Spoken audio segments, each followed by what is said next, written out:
Hello and welcome to a tutorial. We're going over DAverage. It's a database average. Now, let's say equal. In this case, I'm just going to go with a DAverage. I am interested to find the average of my totals. So based on certain criteria, whatever criteria that I put in here in this table on top. So database would be my table here. Control A. That's my table. What field I'm interested to return the total, which is 1, 2, 3, 4, 5, 6, 7th.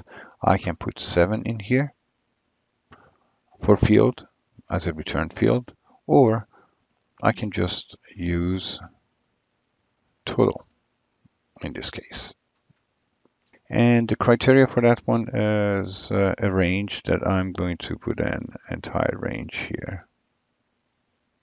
So whatever I put as a criteria in this area, and I press F4,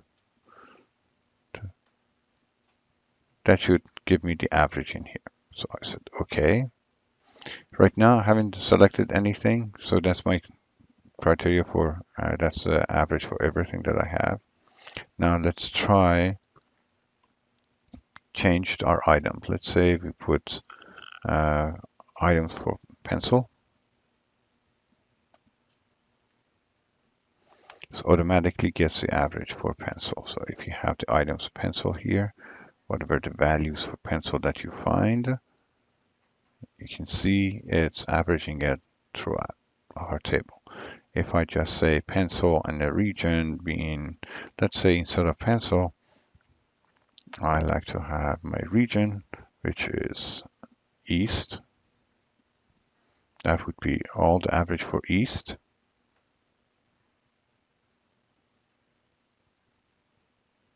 And if I want to have East and let's say parent, two criteria I put in. Let's try Jones and pencil.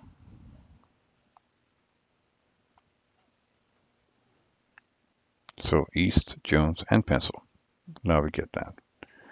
We can also drill down a little bit more. We can just instead of all of these, we could have had units, let's say, for average of totals for every 50 units. We have this one. Going down, you have another one right here between those two. So that gives you, it's a powerful tool, but gives you a multiple criteria at once. Hopefully this helped.